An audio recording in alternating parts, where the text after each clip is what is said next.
শিশু শ্রম নিরসনে 1 লাখ শিশু শ্রমিককে নতুন প্রকল্পের আওতায় আনার উদ্যোগ নিয়েছে সরকার, যার আওতায় এসব শিশুদের প্রয়োজনীয় শিক্ষা ও প্রশিক্ষণের ব্যবস্থা করা হবে।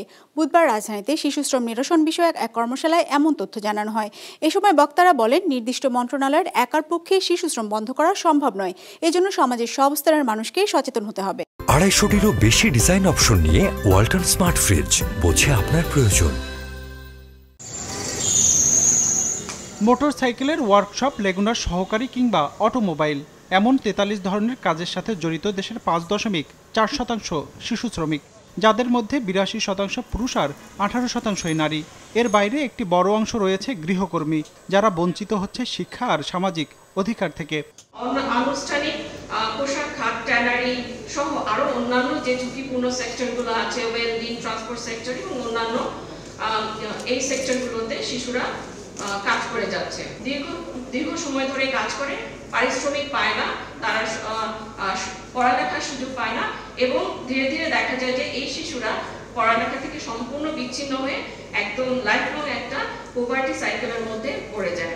পরিসংখ্যান ব্যুরোর শিশু জরিপ 2022-এর হিসেবে দেশে শিশু শ্রমিকের সংখ্যা 17,76,000। শ্রমজীবী শিশুদের 10,68,000 নিয়োজিত ঝুঁকিপূর্ণ শ্রমে। ঝুঁকি নেই এমন কাজের সঙ্গে যুক্ত রয়েছে 7,08,000 শিশু। জলবায়ু পরিবর্তন, পরিবারের আয় কমে যাওয়া আর সামাজিকভাবে দরিদ্রতার কারণে এসব শিশু শ্রমের সঙ্গে যুক্ত হয় বলে জানানো হয় অনুষ্ঠানে। বিভিন্ন ধরনের ক্লাইমেট চেঞ্জের কারণে মানুষ মাইগ্রেট করছে, গ্রাম থেকে শহরে আসছে, এক স্টেট থেকে আরেক আসছে, তার যে ইনকাম এবং যে পার্মানেন্ট ইনকাম প্রোটেকশন এটা কমে যাচ্ছে, সেটা একটা বড় কারণ।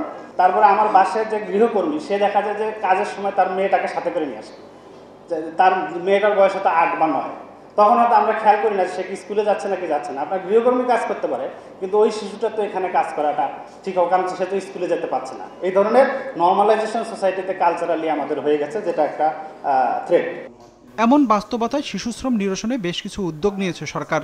ইতিমধ্যে 2,84 কোটি টাকার একটি প্রকল্প বাস্তবায়ন করা হয়েছে, যার আওতায় 1 লাখ শিশুকে 6 মাস উপানুষ্ঠানিক শিক্ষা এবং 4 মাস মেয়াদী দক্ষতা উন্নয়ন প্রশিক্ষণ দেওয়া হয়েছে। 1 লাখ শিশুকে শ্রমের বাইরে আনার লক্ষ্যে নেওয়া হয়েছে নতুন প্রকল্প।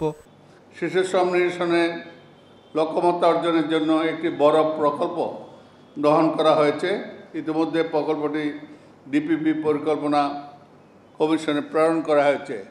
এখানে আমরা 1 লক্ষ শিশুকে তাদের এই শিশু শ্রম নিরসন করবে, এই প্রকল্পের আওতায় নিরসন করার ইনশাল্লাহ ব্যবস্থা করতে পারব। কর্মশালায় জানানো হয়, ইতিমধ্যে ট্যানারি, জাহাজ এবং সিরামিক সহ 8টি খাতকে শিশুশ্রম মুক্ত ঘোষণা করা হয়েছে। 2025 সাল নাগাদ দেশ থেকে শিশুশ্রম সম্পূর্ণ নির্মূলের লক্ষ্য সরকারের। রঞ্জিবুল মিজান, বিজনেস রিপোর্ট, মাছরাঙ্গা টেলিভিশন।